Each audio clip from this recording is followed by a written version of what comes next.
ವೀಕ್ಷಕರೆಲ್ಲರಿಗೂ ನಮಸ್ಕಾರ. ನಿಮ್ಮೊಂದು ಉತ್ತಮ ಭವಿಷ್ಯ ಅಥವಾ ನಿಮ್ಮ ಮಕ್ಕಳ ಉತ್ತಮ ಭವಿಷ್ಯ, ಅದಕ್ಕೋಸ್ಕರ ನೀವು ಜಸ್ಟ್ ಈ ವಿಡಿಯೋವನ್ನು 5 ಮಿನಿಟ್ಸ್ ಆದರೂ ನೋಡಿ. ನೀವು ಹೊಸಬ್ರಾಗಿರ್ತೀರ ನಮ್ಮ ಚಾನಲ್ಗೆ, ನನ್ನ ವೀಡಿಯೋ ನೀವು ನೋಡೇ ಇರಲ್ಲ, ನನ್ನ ವಾಯ್ಸೇ ನೀವು ಕೇಳಿರಲ್ಲ. ಅಟ್ಲೀಸ್ಟ್ ನಿಮ್ಮ ಒಂದು 5 ಮಿನಿಟ್ಸ್ ಅಮೂಲ್ಯವಾದಂಥ ಒಂದು ಟೈಮನ್ನು ಈ ವಿಡಿಯೋದಲ್ಲಿ ನೀವು ಕೊಡಿ. ನಾನೇನು ಸಬ್ಸ್ಕ್ರೈಬ್ ಮಾಡಿ ಅದು ಇದು ಅಂತ ಏನು ಹೇಳೋಕ್ಕೋಗಲ್ಲ. ನಾನಿರೋ ಏನು ಕಾನ್ಸೆಪ್ಟ್ ಏನಿದೆ ಅದನ್ನ ಹೇಳ್ಕೊಂಡು ಹೋಗ್ಬಿಡ್ತೀನಿ. ಇನ್ನು ನಮ್ಮ ಚಾನಲಲ್ಲಿ ಆಲ್ರೆಡಿ ಸಬ್ಸ್ಕ್ರೈಬ್ ಆದವ್ರು ನೋಡಿ, ಹಾಗೆ ಎಲ್ರಿಗೂ ಶೇರ್ ಮಾಡಿ. ಏನು ಗೊತ್ತಾ, ಈ ಕ್ರಿಪ್ಟೋ ಕರೆನ್ಸಿ ಬಗ್ಗೆ ನಾನು ಟಮ್ಲೈನ್ ಹಾಕಿದ್ದೀನಿ, ಟೈಟಲ್ ಹಾಕಿದ್ದೀನಿ, ಅದನ್ನ ನೋಡೋಕ್ಕೋಸ್ಕರನೇ ನೀವು ಬಂದಿದ್ದೀರಾ ಅಲ್ವಾ. ಸೊ ಈ ಕ್ರಿಪ್ಟೋ ಕರೆನ್ಸಿನ ಇದೊಂದು ದೊಡ್ಡ ಸ್ಕ್ಯಾಮ್ ಅಂತ ಒಬ್ಬ ಹೇಳ್ತಾನೆ, ಅದನ್ನ ನಾವು ನಂಬಿಬಿಟ್ಟು ಒಂಥರ ಕುರುಡು ಪ್ರಪಂಚ, ಏನೋ ಒಬ್ಬ ಹೇಳ್ದ ಹಿಂದ್ಗಡೆಯಿಂದ ಅದನ್ನ ನಂಬಿಬಿಟ್ಟು ನಾವು ಹಿಂಗೆ ನಡೀತಾ ಇದ್ದೀವಿ. ಈ ಕ್ರಿಪ್ಟೋ ಕರೆನ್ಸಿಯನ್ನು ಸ್ಕ್ಯಾಮ್ ಅಂತ ಹೇಳ್ತಾರಲ್ಲ, ಅವ್ರಿಗೆ ಕ್ರಿಪ್ಟೋ ಕರೆನ್ಸಿ ಅಂದರೆ ಏನು ಅಂತ ನಾಲೆಜ್ ಇಲ್ಲದವರು, ಕ್ರಿಪ್ಟೋ ಕರೆನ್ಸಿ ಬಗ್ಗೆ ಒಂದು ಏನು ವಿಷಯಗಳು ಗೊತ್ತಿಲ್ಲದೆ ಇರೋರು, ಅಥವಾ ಇನ್ನೂ ಕೆಲವೊಬ್ಬರು ಕ್ರಿಪ್ಟೋ ಕರೆನ್ಸಿನ ಸ್ಕ್ಯಾಮ್ ಅನ್ನೋರು ಒಂದು ಸಪ್ಲೈ ಆ್ಯಂಡ್ ಡಿಮ್ಯಾಂಡ್ ಅದಷ್ಟೇ ತಿಳ್ಕೊಂಡಿರೋರು. ಈ ಬ್ಲಾಕ್ ಚೈನ್ ಅಂದ್ರೇನು, ಮೆಟಾವರ್ಸ್ ಅಂದ್ರೇನು, ವೆಬ್3 ಅಂದ್ರೇನು, NFT ಅಂದ್ರೇನು, ಇದ್ರ ಬಗ್ಗೆ ಯಾವುದೇ ಒಂದು ಅರಿವಿಲ್ಲದ ಜನರು ಕ್ರಿಪ್ಟೋನ ಸ್ಕ್ಯಾಮ್ ಅಂತ ಹೇಳ್ತಾರೆ. ಅದನ್ನ ನೀವೋ ನಾವೋ ಯಾರೋ ಒಬ್ಬರು ಅದನ್ನ ಕೇಳ್ತಾರೆ, ಇನ್ನು ನಾನು ಕೇಳ್ಬಿಟ್ಟು ಅದನ್ನ ಇಬ್ಬರಿಗೆ ಹೇಳ್ತೀವಿ. ಇದು ಈ ಸಮಾಜದಲ್ಲಿ ಇವಾಗ ನಡೀತಾ ಇರುವಂತಹ ನಿಜ ಅಂತ ಸತ್ಯ. ಓಕೆನಾ, ಒಂದು ಎಕ್ಸಾಂಪಲ್ ಕೊಡ್ತೀನಿ, ಜಸ್ಟ್ ವಾಚ್ ಮಾಡಿ ಆಯಿತಾ, ವಿಡಿಯೋ ಸ್ಕಿಪ್ ಮಾಡ್ಕೊಂಡು ಹೋಗ್ಬಿಡ್ಬೇಡಿ. ಏನು ಗೊತ್ತಾ, ಈ ಸಮಾಜದಲ್ಲಿ ಹಲವಾರು ರೀತಿಯಾಗಿ ಸ್ಕ್ಯಾಮ್ಗಳು ನಡೀತಾ ಇರುತ್ತೆ. ಸ್ಕ್ಯಾಮ್ ಅಂದರೆ ವಂಚನೆ ನಡೀತಾ ಇದೆ ಈ ಸಮಾಜದಲ್ಲಿ. ಏನು, ಒಂದು ಉದ್ಯೋಗ ಕೊಡ್ತೀನಿ ಅಂತ ಹೇಳ್ತಾರೆ, ಲೈಕ್ ಜಾಬ್ ಕೊಡ್ತೀನಿ ಅಂತ ಹೇಳ್ಬಿಟ್ಟು ದುಡ್ಡು ಇಸ್ಕೋತಾರೆ. ಅವನ್ನ ಆಮೇಲೆ ದುಡ್ಡು ಇಸ್ಕೊಂಡು ಜಾಬ್ ಕೊಡಲ್ಲ, ಏನು ಮಾಡಲ್ಲ, ಮೋಸ ಮಾಡಿಬಿಡ್ತಾರೆ. ಅದೇ ರೀತಿ ಇನ್ನು ಹಲವಾರು ಫೈನಾನ್ಸ್ಗಳು, ಎಲ್ಲ ಹೇಳ್ತಾ ಇಲ್ಲ, ಕೆಲವೊಂದು ಫೈನಾನ್ಸ್ಗಳು ಸಹ ಸ್ಕ್ಯಾಮ್ಗಳು ಮಾಡ್ತಾಯಿದೆ. ಅಂದರೆ ಜನರನ್ನ ವಂಚನೆ ಮಾಡಿಬಿಟ್ಟು ಅವರ ದುಡ್ಡನ್ನ ತೊಗೊಂಡು ಓಡೋಗ್ಬಿಡೋದು. ಹಾಗೆ ಚೀಟಿ ದುಡ್ಡು, ಅದರಲ್ಲೂ ಸ್ಕ್ಯಾಮ್ ಮಾಡ್ತಾಯಿದ್ದಾರೆ. ಇನ್ನು ಕೆಲವೊಂದು ಬ್ಯಾಂಕ್ ಸೆಕ್ಟರ್ಗಳು ಸಹ ಸ್ಕ್ಯಾಮ್ ನಡೆದಿರುವಂಥ ಘಟನೆಗಳನ್ನ ನಾವು ಇತ್ತೀಚೆಗೆ ನೋಡಿದ್ದೀವಿ, ನಡೀತಾನೂ ಇದೆ ಅಲ್ವಾ. ಸೊ ಈ ಒಂದು ಸ್ಕ್ಯಾಮ್ಗಳು ನಡೆದಿದೆ ಅಂತ ಹೇಳ್ಬಿಟ್ಟು ಇಡೀ ಸಮಾಜವನ್ನೇ ಸ್ಕ್ಯಾಮ್ ಅಂತ ನೀವು ಹೇಳ್ತೀರಾ. ಈ ಸಮಾಜವನ್ನೇ ಬಹಿಷ್ಕರಿಸ್ಕೊ ನಿಮ್ಗಾಗುತ್ತಾ? ಮಾನವ ಸಂಘಜೀವಿ, ಒಬ್ಬಂಟಿಯಾಗಿ ಬದುಕೋಕ್ಕೆ ಸಾಧ್ಯ ಇಲ್ಲ. ಸೊ ಈ ಒಂದು ಸಮಾಜ ಹಿಂಗಿದೆ, ಈ ಸಮಾಜವನ್ನು ಬಹಿಷ್ಕರಿಸೋಕ್ಕೆ ನಿಮಗೆ ಸಾಧ್ಯನೇ ಇಲ್ಲ. ಯಾಕಂದರೆ ಸಮಾಜ ಅನ್ನೋದು ಅದರಲ್ಲಿ ಒಳಗಡೆ ಕೆಲವೊಂದು ಸ್ಕ್ಯಾಮ್ಗಳು ನಡೀತಾ ಇರುತ್ತೆ. ಸೇಮ್ ಇವಾಗ ಒಂದು ಗೂಗಲ್ ಪೇ ಮುಖಾಂತರ ಅಥವಾ ಡೆಬಿಟ್ ಕಾರ್ಡ್ ಅಂದರೆ ATM ಕಾರ್ಡ್ನ ಮುಖಾಂತರ ಒಬ್ಬ ಯಾರೋ ಫೋನ್ ಮಾಡಿ ಅವ್ನ ನಂಬರೆಲ್ಲ ಕೇಳಿಕೊಂಡು ಮೋಸ ಮಾಡ್ದೆ ಅಂದ್ಕೊಳ್ಳಿ. ಹಾಗಂತ ಹೇಳ್ಬಿಟ್ಟು ಬ್ಯಾಂಕನ್ನೇ ಸ್ಕ್ಯಾಮ್ ಅಂತ ಹೇಳ್ತೀರಾ. ಅಥವಾ ಆ ಒಬ್ಬ ವ್ಯಕ್ತಿಗೆ ಅರಿವಿಲ್ಲದೇ ಆತ ಮಾಡಿದಂಥ ತಪ್ಪಿನಿಂದ ಆತ ಮಾಡಿದ ತನ್ನ ಡೆಬಿಟ್ ಕಾರ್ಡ್ನ ಒಂದು ಸೀಕ್ರೆಟಾಗಿ ಇಡುವಂತಹ ವಿಷಯಗಳನ್ನ ಸೋರಿಕೆ ಮಾಡಿದ್ರಿಂದ ಆತನಿಗೆ ಸ್ಕ್ಯಾಮ್ ಆಯಿತು ಅಲ್ವಾ. ಇದೇ ರೀತಿಯಾದಂಥ ಕೆಲವೊಂದು ಸಣ್ಣ ಪುಟ್ಟ ಸ್ಕ್ಯಾಮ್ಗಳು ಸಣ್ಣ ಪುಟ್ಟ ಅಂತೆಲ್ಲ ದೊಡ್ಡದು ನಡೆದಿದೆ. ಲೈಕ್ ಕ್ರಿಪ್ಟೋ ವರ್ಲ್ಡ್ನಲ್ಲೂ ಈ ರೀತಿಯಾದಂಥ ಸ್ಕ್ಯಾಮ್ಗಳು ನಡೆದಿದೆ. ಹಾಗಂತ ಹೇಳ್ಬಿಟ್ಟು ಕ್ರಿಪ್ಟೋನೇ ಕ್ರಿಪ್ಟೋ ಇಸ್ ಎ ಸ್ಕ್ಯಾಮ್ ಅಂತ ಹೇಳೋಕ್ಕಾಗಲ್ಲ.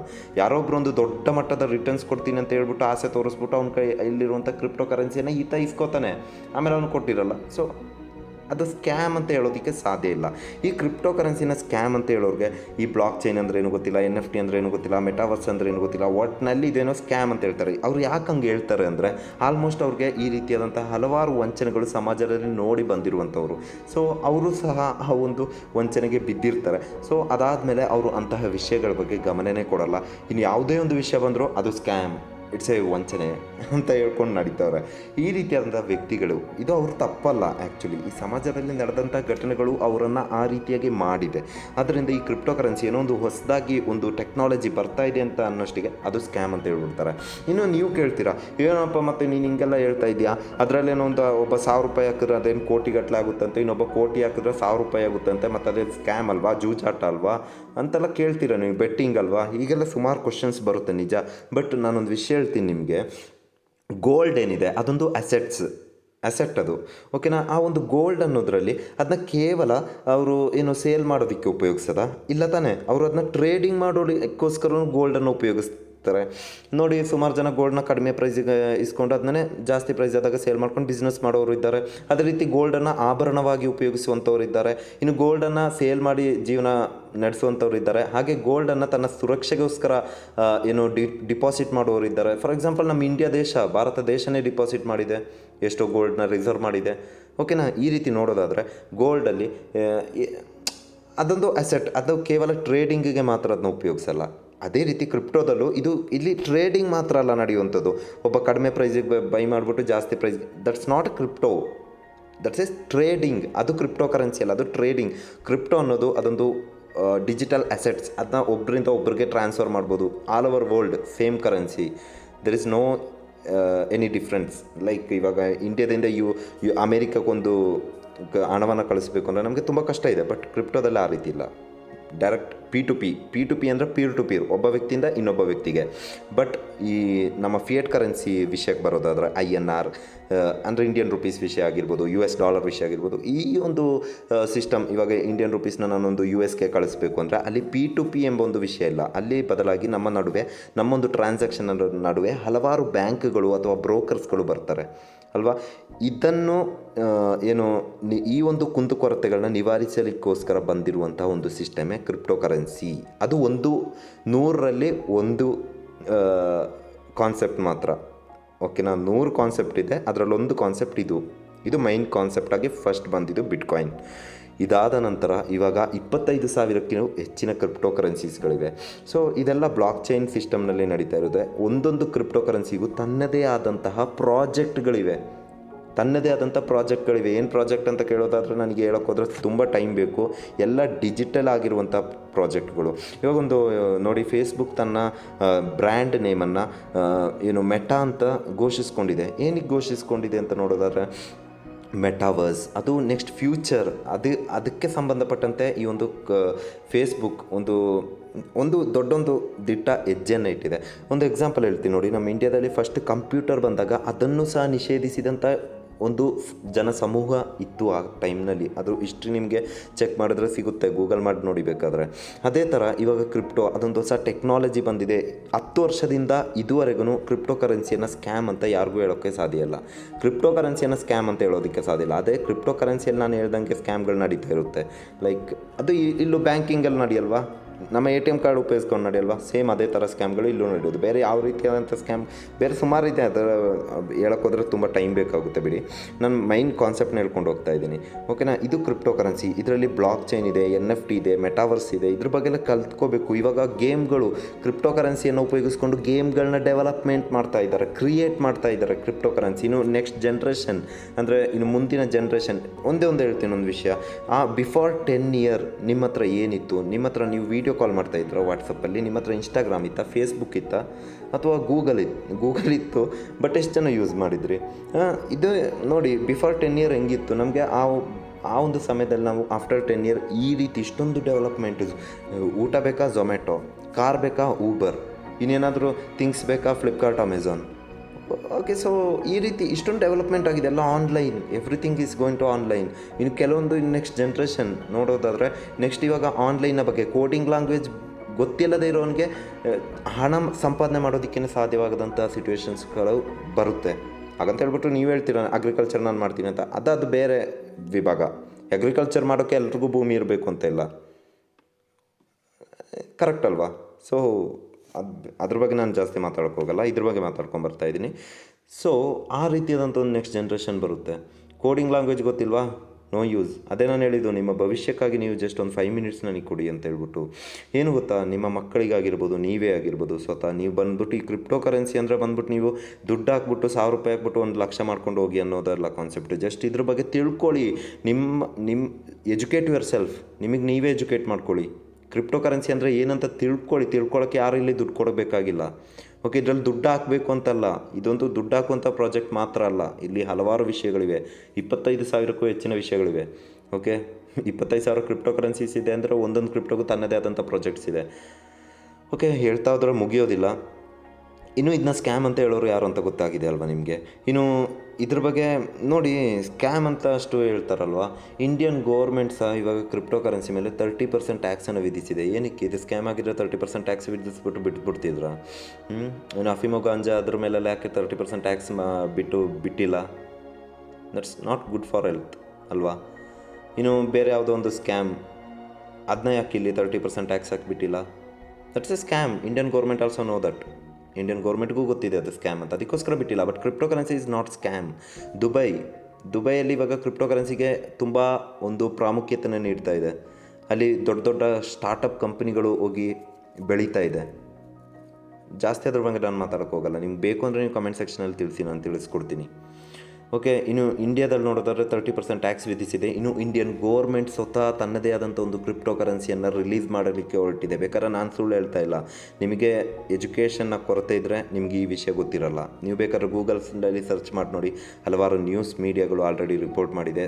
ಸ್ವತಃ ನಿರ್ಮಲಾ ಸೀತಾರಾಮನ್, ನರೇಂದ್ರ ಮೋದಿ, ಹೀಗೆ ಎಲ್ಲರೂ ಸಹ ಸ್ವತಃ ಇನ್ಕಮ್ ಟ್ಯಾಕ್ಸ್ ಡಿಪಾರ್ಟ್ಮೆಂಟ್ಸ್ ಸಹ ಇತ್ತೀಚೆಗೆ ಕ್ರಿಪ್ಟೋ ಕರೆನ್ಸಿ ಬಗ್ಗೆ ಟ್ವೀಟ್ ಮಾಡಿತ್ತು. ಹಾಗೆ ನಿರ್ಮಲಾ ಸೀತಾರಾಮನ್ ಸ್ವತಃ ಹೇಳಿದ್ದಾರೆ, ಹಣಕಾಸು ಸಚಿವೆ, ಇದೊಂದು ಸ್ಕ್ಯಾಮ್ ಆಗಿದ್ದರೆ ಈ ರೀತಿ ಇಂಡಿಯನ್ ಗೋರ್ಮೆಂಟೇ ತನ್ನದೇ ಆದಂತಹ ಒಂದು ಕ್ರಿಪ್ಟೋ ಕರೆನ್ಸಿಯನ್ನು ರಿಲೀಸ್ ಮಾಡೋಕ್ಕೆ ಹೊರಡ್ತಾಯ್ತಾ? Just think about that, like that. ಇನ್ನು ನೆಕ್ಸ್ಟ್ ಫ್ಯೂಚರ್ ಕ್ರಿಪ್ಟೋ ಕರೆನ್ಸಿ ಯಾವ ಮಟ್ಟಕ್ಕೆ ಬೆಳೆಯುತ್ತೆ ಆಫ್ಟರ್ 10 years ಅಂತ ನಮ್ಗೆ ಯಾರಿಗೂ ಸಹ ಕಲ್ಪನೆ ಸಹ ಮಾಡೋದಕ್ಕೆ ಸಾಧ್ಯ ಇರಲ್ಲ. ಆ ಮಟ್ಟಿಗೆ ಬೆಳಿಬಹುದು. ಬ್ಲಾಕ್ ಚೈನ್ ಇಂಡಿಯನ್ ಗೋರ್ಮೆಂಟ್ ಸಹ ಇವಾಗ ಉಪಯೋಗಿಸೋಕ್ಕೆ ಸ್ಟಾರ್ಟ್ ಮಾಡಿದೆ. ಒಂದು ಟೈಮಲ್ಲಿ ಇಂಟರ್ನೆಟ್ ಬಂದಾಗ ಇಂಡಿಯನ್ ಗೋರ್ಮೆಂಟ್ ಏನಷ್ಟೇನು ಯೂಸ್ ಮಾಡ್ತಾ ಇರಲಿಲ್ಲ. ಆಲ್ಮೋಸ್ಟ್ ಎಲ್ಲ ನಮ್ಮ ಡಾಕ್ಯುಮೆಂಟ್ಸ್ಗಳನ್ನ ಸ್ಟೋರ್ ಮಾಡ್ತಾ ಇದ್ದಿದ್ದಲ್ಲಿ ಪೇಪರ್ಸ್ಗಳಲ್ಲಿ, ಇವಾಗ ಸ್ಟೋರ್ ಮಾಡ್ತಾ ಇರೋದಲ್ಲಿ ನಿಮಗೆಲ್ರಿಗೂ ಗೊತ್ತಲ್ವಾ, ಇಂಟರ್ನೆಟ್ಟಲ್ಲಿ ಕ್ಲೌಡ್ ಸ್ಟೋರೇಜಲ್ಲಿ ಯೂಸ್ ಮಾಡ್ತಾ ಇದ್ದಾರೆ. ಇನ್ನು ನೆಕ್ಸ್ಟ್ ಬ್ಲಾಕ್ ಚೈನ್ ಸಿಸ್ಟಮ್ ಬರ್ತಾ ಇದೆ. ಬ್ಲಾಕ್ ಚೈನಲ್ಲಿ ಸ್ಟೋರ್ ಮಾಡ್ತಾರೆ, ಅದಕ್ಕಿರುವಂಥ ಬ್ಲಾಕ್ ಚೈನ್ ಸಿಸ್ಟಮ್ಗಳಿವೆ. ಸೊ ಅದೇ ಹೇಳಿದ್ದು, ಕ್ರಿಪ್ಟೋ ಕರೆನ್ಸಿ ಅಂದರೆ ಇದು ಜೂಜಾಟ ಅಲ್ಲ, ದುಡ್ಡು ಹಾಕ್ಬಿಟ್ಟು ದುಡ್ಡು ಮಾಡ್ಕೊಂಡು ಹೋಗೋದು ಮಾತ್ರ ಅಲ್ಲ, ಇದೊಂದು ಪ್ರಾಜೆಕ್ಟ್, ಇಟ್ಸ್ ಎ ಟೆಕ್ನಾಲಜಿ. ಇದೊಂದು ದೊಡ್ಡ ಮಟ್ಟಿನ ಒಂದು ಬದಲಾವಣೆ ತರಕ್ಕೆ ಹೊರಟಿರುವಂಥ ಒಂದು ದೊಡ್ಡ ಮಟ್ಟಿನ ಒಂದು ಟೆಕ್ನಾಲಜಿ. ಜಸ್ಟ್ ನೀವು ಇದ್ರ ಬಗ್ಗೆ ಇಷ್ಟಾದರೂ ತಿಳ್ಕೊಳ್ಳಿ. ನೀವು ಇನ್ವೆಸ್ಟ್ಮೆಂಟ್ ಮಾಡಬೇಡಿ, ನಾನು ವೀಡಿಯೋ ನೋಡಬೇಡಿ, ಏನು ಬೇಡಿ, ಬಟ್ ನೀವು ಸ್ಕ್ಯಾಮ್ ಅಂತ ನೀವು ಮಾತ್ರ ತಿಳ್ಕೊಂಡು ಕೂತ್ರೆ ಅದು ನಿಮ್ಮ ಭವಿಷ್ಯಕ್ಕೂ ಹಾಗೆ ನಿಮ್ಮ ಮಕ್ಕಳ ಭವಿಷ್ಯಕ್ಕೂ ಅದೊಂದು ದೊಡ್ಡ ಒಂದು ಏನು ನೆಗೆಟಿವ್ ಆಗಿರ್ಬೋದು. ಯಾಕಂದರೆ ನಾನೇನಕ್ಕೆ ಹಿಂಗೆ ಮಕ್ಕಳ ಭವಿಷ್ಯ ಎಲ್ಲ ಹೇಳ್ತಾ ಇದ್ದೀನಿ ಅಂದರೆ, ನೆಕ್ಸ್ಟ್ ಇವಾಗ ಕೋಡಿಂಗ್ ಲ್ಯಾಂಗ್ವೇಜನ್ನು ಮಕ್ಕಳು ಕಲ್ತ್ಕೋತಾ ಇದ್ದಾರೆ. ಕಲ್ತ್ಬಿಟ್ಟು ಏನು ಕಂಪ್ಯೂಟರ್ ಸೈನ್ಸಲ್ಲಿ ಏನು ಕಲಿಸ್ತಾರೆ, ಕೋಡಿಂಗ್ ಲ್ಯಾಂಗ್ವೇಜ್ ತಾನೇ. ಇನ್ನು ನೆಕ್ಸ್ಟ್ ಬ್ಲಾಕ್ ಚೈನ್ ಸಿಸ್ಟಮ್ಗಳು ಅದರಲ್ಲಿ ಬರೋಕ್ಕೆ ಹೊರಟಿರುವಂಥದ್ದು ಬರುತ್ತೆ. ಇಂಡಿಯನ್ ಎಜುಕೇಷನ್ ಸಿಸ್ಟಮ್ ಚೇಂಜ್ ಆದರೆ ಅದು ಬರಲೇಬೇಕು. ದಟ್ಸ್ ಎ ನ್ಯೂ ಟೆಕ್ನಾಲಜಿ, ಅದು ಸ್ಕ್ಯಾಮ್ ಅಲ್ಲ, ಟೆಕ್ನಾಲಜಿ ಅದು. ಅದ್ರ ಬಗ್ಗೆ ದಯವಿಟ್ಟು ನೀವು ಅರ್ಥ ಮಾಡ್ಕೊಳ್ಳಿ. ಯಾರೂ ಸಹ ಇದನ್ನ ಸುಮ್ಮನೆ ಏನೋ ಸ್ಕ್ಯಾಮ್ ಗೇಮ್ ಅಂತ ಯಾರೋ ಹೇಳ್ದ ಅಂತ ಹೇಳ್ಬಿಟ್ಟು ನೀವು ನಂಬಕ್ಕೆ ಹೋಗ್ಬೇಡಿ. ಜಸ್ಟ್ ನೀವು ಕಲ್ತ್ಕೊಳ್ಳಿ. ನಿಮಗೆ ಇವಾಗ ಕಲಿಯೋಕ್ಕೆ ಸ್ಕೂಲ್ಗೆ ಹೋಗಬೇಕು, ಕಾಲೇಜ್ಗೆ ಹೋಗಬೇಕು ಅಂತ ಇಲ್ಲ. ನೀವು ಕೂತಿದ್ದಲ್ಲೇ ನಿಮ್ಮ ಮೊಬೈಲ್ನಲ್ಲಿ, ನಿಮ್ಮ ಫಿಂಗರ್ ಟಿಪ್ಸ್ನಲ್ಲಿ ನೀವೆಲ್ಲ ಕಲ್ತ್ಕೋಬೋದು. ಯೂಟ್ಯೂಬ್ ಇದೆ. ಇವಾಗ ನೋಡಿ, ಸೌತ್ ಇಂಡಿಯಾದಲ್ಲಿ ನೋಡೋದಾದ್ರೆ ತಮಿಳುನಾಡು, ಕೇರಳ, ಆಂಧ್ರ ಪ್ರದೇಶ, ತೆಲಂಗಾಣ, ಈ ಒಂದು ಸ್ಟೇಟ್ಗಳೆಲ್ಲ ಈ ಒಂದು ಅಲ್ಲಿನ ಜನರು ಕ್ರಿಪ್ಟೋ ಕರೆನ್ಸಿ ಬಗ್ಗೆ ತುಂಬ ಒಂದು ತಮ್ಮ ಒಲವನ್ನು ತೋರಿಸ್ತಾ ಇದ್ದಾರೆ, ಅವ್ರು ತಮ್ಮ ಇಂಟ್ರೆಸ್ಟ್ ತೋರಿಸ್ತಾ ಇದ್ದಾರೆ. ಬಟ್ ಸ್ಟಿಲ್ ಇನ್ ಕರ್ನಾಟಕ ಗೊತ್ತಲ್ವಾ, ಯಾರು ಇದನ್ನ ನಂಬ್ತಾ ಇಲ್ಲ. ಬಟ್ ನಂಬದೇ ಇರೋದ್ರಿಂದ ಅವ್ರಿಗೇನು ಲಾಸ್ ಇಲ್ಲ, ಲಾಸ್ ಆಗೋದೆ ಅವ್ರಿಗೆ, ನಮ್ಮ ಕನ್ನಡಿಗರಿಗೆ. ಸೊ ನೀವು ದುಡ್ಡು ಹಾಕಿ ಅಂತ ಯಾರನ್ನೂ ಫೋರ್ಸ್ ಮಾಡಲ್ಲ. ಜಸ್ಟ್ ನಿಮಗೆ ಇದ್ರ ಬಗ್ಗೆ ತಿಳ್ಕೊಳ್ಳಿ. ಯಾರೋ ಒಬ್ಬ ಯೂಟ್ಯೂಬರ್ ಕ್ರಿಪ್ಟೋಕನ್ನ ಸ್ಕ್ಯಾಮ್ ಅಂತ ಹೇಳಿದ್ದ ಅಂದರೆ ಅದು ಕನ್ನಡ ಯೂಟ್ಯೂಬರೇ ಆಗಿರಬೇಕು. ಬೇರೆ ಯಾರು ನಾನು ಹೇಳಿದ್ನ ಅಷ್ಟೇ ನೋಡಿಲ್ಲ. ಸ್ವತಃ ಇಂಡಿಯನ್ ಗೌರ್ಮೆಂಟೇ ರಿಲೀಸ್ ಮಾಡ್ಕೊಟ್ಟಿದೆ. ಇನ್ನು ಕೆಲವೊಂದು ದೇಶಗಳು ತನ್ನ ಒಂದು ದೇಶದ ಕರೆನ್ಸಿಯಾಗಿ ಬಿಟ್ಕಾಯಿನನ್ನು ಘೋಷಿಸಿದೆ. ಇನ್ನು ಹಲವಾರು ದೇಶಗಳು US, ಅಮೇರಿಕಾ ಅಷ್ಟು ದೊಡ್ಡ ದೇಶ ಕೂಡ ನಮ್ಮಷ್ಟು ದೊಡ್ಡದಲ್ಲ ಬಿಡಿ, ಅಂದರೂ ಏನು ಫೈನಾನ್ಷಿಯಲಿ ನೋಡೋದಾದ್ರೆ ನಮಗಿಂತ ದೊಡ್ಡದೆ. ಸೊ ಅವರು ಸಹ ಈ ಒಂದು ಕ್ರಿಪ್ಟೋ ಕರೆನ್ಸಿಗೆ ಯಾಕೆ ಬ್ಯಾನ್ ಮಾಡಿಲ್ಲ, ಯಾಕೆ ಇದಕ್ಕಿನ್ನೂ ಪ್ರೋತ್ಸಾಹ ಕೊಡ್ತಾ ಇದ್ದಾರೆ? ಇದು ಸ್ಕ್ಯಾಮ್ ಆಗಾದರೆ no way, it's not a scam. Cryptocurrency, blockchain, metaverse, NFT, it's not scam, it's a new technology. ತಿಳ್ಕೊಳ್ಳಿ. ಇಷ್ಟು ತಿಳ್ಕೊಂಡ್ರು ಸಾಕು. ಈ ವಿಡಿಯೋದಲ್ಲಿ ನನಗೆ ಹೇಳ್ಬೇಕಾಗಿದ್ದದಷ್ಟೇ, ಕ್ರಿಪ್ಟೋ ಕರೆನ್ಸಿ ಸ್ಕ್ಯಾಮ್ ಅಲ್ಲ. ಇದ್ರ ಬಗ್ಗೆ ವಿಡಿಯೋ ಮಾಡೋಕ್ಕೆ ನಾನು ಸಂಕ್ಷಿಪ್ತವಾಗಿ ಕ್ರಿಪ್ಟೋ ಕರೆನ್ಸಿ ಅಂದ್ರೇನು, ಮೆಟಾವರ್ಸ್ ಅಂದ್ರೇನು, NFT ಅಂದ್ರೇನು, ಬ್ಲಾಕ್ ಚೈನ್ ಅಂದ್ರೇನು, ಇದು ಯಾವ ರೀತಿ ವರ್ಕ್ ಆಗುತ್ತೆ, ಒಂದೊಂದಕ್ಕೂ ಏನೇನು ಪ್ರಾಜೆಕ್ಟ್ ಇದೆ ಅಂತ ನಾನು ಹೇಳೋಕ್ಕೆ ಹೋದ್ರೆ ಉಂಟಲ್ವ, 1 ತಿಂಗಳು ಸಹ ನನಗೆ ಸಾಧ್ಯ ಇಲ್ಲ. ಏನಕ್ಕೆ ಈ ವಿಷಯ ಹೇಳ್ತಾ ಇದ್ದೀನಿ ಅಂದರೆ, ನಾನು ಫಸ್ಟ್ ಈ ಕ್ರಿಪ್ಟೋ ಕರೆನ್ಸಿ ಬಗ್ಗೆ ನಾನು ಕಲಿಯೋಕ್ಕೆ ಸ್ಟಾರ್ಟ್ ಮಾಡಿದಂಥ ಸಮಯದಲ್ಲಿ ನನಗೆ ಟೋಟಲ್ 5 ಲ್ಯಾಂಗ್ವೇಜ್ ಗೊತ್ತಿದೆ. ಓಕೆ, ನಾನು ಬೇರೆ ಯೂಟ್ಯೂಬ್ ವೀಡಿಯೋಸ್ಗಳು 5 ಲ್ಯಾಂಗ್ವೇಜಲ್ಲಿರುವಂಥ ವೀಡಿಯೋಸ್ಗಳನ್ನೆಲ್ಲ ನೋಡಿ ನಾನು ಕಲ್ತ್ಕೊಂಡು ಬಂದಿರುವಂಥವನು. ಸುಮಾರು 2016 14 ನಾನೇನೋ 14 ಬಿಟ್ಕಾಯಿನ್ ನೇಮ್ ಕೇಳಿದೆ, ಅಂದರೆ ಬಿಟ್ಕಾಯಿನ್ ಏನು ಅಂತ ಗೊತ್ತಿರಲಿಲ್ಲ. ಆಫ್ಟರ್ ಲಾಂಗ್ ಟೈಮ್ 2017-16 ಈ ಒಂದು ಕ್ರಿಪ್ಟೋ ಕರೆನ್ಸಿ ಬಗ್ಗೆ ಕಲಿಯೋಕ್ಕೆ ಸ್ಟಾರ್ಟ್ ಮಾಡಿದೆ. ಸೊ ಈ ಒಂದು ಫಸ್ಟ್ ನಾನು ಬಿಟ್ಕಾಯಿನ್ ಅಂದರೆ ಏನು ಅಂತ ತಿಳ್ಕೊಂಡೆ. ಈ ಬಿಟ್ಕಾಯಿನ್ ಅಂದರೆ ಒಂದು ಡಿಜಿಟಲ್ ಅಸೆಟ್ಸ್, ಇದನ್ನ ಯಾರಿಗೆ ಬೇಕಾದ್ರೂ ಟ್ರಾನ್ಸ್ಫರ್ ಮಾಡ್ಬೋದು ವಿತೌಟ್ ಎನಿ ಥರ್ಡ್ ಪಾರ್ಟಿ. ಯಾವುದೇ ಒಬ್ಬ ಥರ್ಡ್ ಪಾರ್ಟಿ ಅಂದರೆ ಬ್ರೋಕರ್ಸ್ ಆಗಿರ್ಬೋದು, ಬ್ಯಾಂಕ್ಗಳ ಅವಶ್ಯಕತೆ ಇಲ್ಲದೇ ಅನಾನಿಮಸ್ ಆಗಿ ನಮಗೆ ಸೆಂಡ್ ಮಾಡ್ಬೋದು. ಈ ರೀತಿಯಾದ ವಿಷಯಗಳನ್ನ ಮಾತ್ರ ನಾನು ತಿಳ್ಕೊಂಡಿದ್ದೆ. ಬಟ್ ನಾನು ಅಷ್ಟೇ ಅಂತ ಅಂದ್ಕೊಂಡಿದ್ದೆ ಒಂದು ಟೈಮಲ್ಲಿ. ಬಟ್ ಇದ್ರ ಬಗ್ಗೆ ತಿಳ್ಕೊಳ್ತಾ ಹೋದಂಗೆ ಉಂಟಲ್ವ, ನನಗಿವಾಗ ಏನು ಅನ್ನಿಸ್ತಾ ಇದೆ ಅಂದರೆ ನಾನು ಇನ್ನೂ ಏನೂ ತಿಳ್ಕೊಂಡಿಲ್ಲ, ನನಗಿನ್ನೂ ಕಲಿಯೋಕ್ಕೆ ಸುಮಾರು ವಿಷಯಗಳಿವೆ. 100ರಲ್ಲಿ ನಾನು ಇನ್ನೂ ಜಸ್ಟ್ 4% ಸಹ ಕಂಪ್ಲೀಟ್ ಮಾಡಿಲ್ಲ. ಇನ್ನೂ ಕಲಿಯೋಕ್ಕೆ ಸುಮಾರು ವಿಷಯಗಳಿವೆ. ಕಲಿಬೇಕು ಎಂಬ ಒಂದು ಆಸಕ್ತಿ ನನ್ನಲ್ಲಿ ಬಂದಿದೆ. ಏನಕ್ಕೆ ಅಂದರೆ ಇಟ್ಸ್ ಎ ನ್ಯೂ ಟೆಕ್ನಾಲಜಿ. ಮತ್ತು ಸುಮಾರು ಜನ ಹೇಳ್ತೀರಿ, ಏನಪ್ಪ ನ್ಯೂ ಟೆಕ್ನಾಲಜಿನ ಕಲ್ತ್ಕೊಂಡು ನೀನೇನು ಏನು ಮಾಡ್ತೀಯಾ, ಏನು ಮಾಡ್ಕೊಂಡಿದ್ದೀಯಾ, ನಿನಗೇನು ದುಡ್ಡು ಹೆಂಗಾಗುತ್ತೆ? ನೋಡಿ, ನಾನು ಯೂಟ್ಯೂಬ್ ಚಾನಲ್ ಮಾಡ್ಕೊಂಡಿದ್ದೀನಿ, ಕ್ರಿಪ್ಟೋ ಕರೆನ್ಸಿ ಬಗ್ಗೆ ಎಜುಕೇಟ್ ಮಾಡ್ತಾಯಿದ್ದೀನಿ, ಕ್ರಿಪ್ಟೋ ಕರೆನ್ಸಿಯಿಂದನೇ ದುಡ್ಡು ಸಹ ಮಾಡ್ತಾಯಿದ್ದೀನಿ. ಸೊ ಇದ್ರ ಬಗ್ಗೆ ಕಲ್ತ್ಕೊಂಡ್ರೆ, ಇದ್ರ ಬಗ್ಗೆ ಕರೆಕ್ಟಾಗಿ ನೀವು ಕಲ್ತ್ಕೊಂಡ್ರೆ ನಿಮಗೂ ಸಹ ಅಮೌಂಟ್ ದುಡ್ಡು ಮಾಡ್ಬೋದು. ಬಟ್ ಸುಮ್ಮನೆ ಕಲಿಯೋದನ್ನೇ ಬಂದ್ಬಿಟ್ಟು ದುಡ್ಡು ಹಾಕಿದ್ರೆ 100%, 101% ನಿಮಗೆ ಲಾಸ್ ಆಗುತ್ತೆ ವಿತೌಟ್ ನಾಲೆಜ್. ಓಕೆನಾ? ಸೊ ಇದಾಗಿತ್ತು ನನಗೆ ಹೇಳಬೇಕು ಅಂತ ಅಂದ್ಕೊಂಡಿದ್ದೆ. ಸೊ ಹೇಳಿದ್ದೀನಿ. ನಿಮ್ಗೇನು ಅನಿಸುತ್ತೆ ನೀವು ದಯವಿಟ್ಟು ಕಮೆಂಟ್ ಸೆಕ್ಷನಲ್ಲಿ ತಿಳಿಸಿ. ಹಾಗೆ ವಿಡಿಯೋನ ಆದಷ್ಟು ಬೇರೆ ಎಲ್ರಿಗೂ ಶೇರ್ ಮಾಡಿ. ಅದೊಂದೇ ನಿಮ್ಮ ಹತ್ರ ಕೇಳ್ಕೊಳ್ಳುವಂಥ ವಿಷಯ.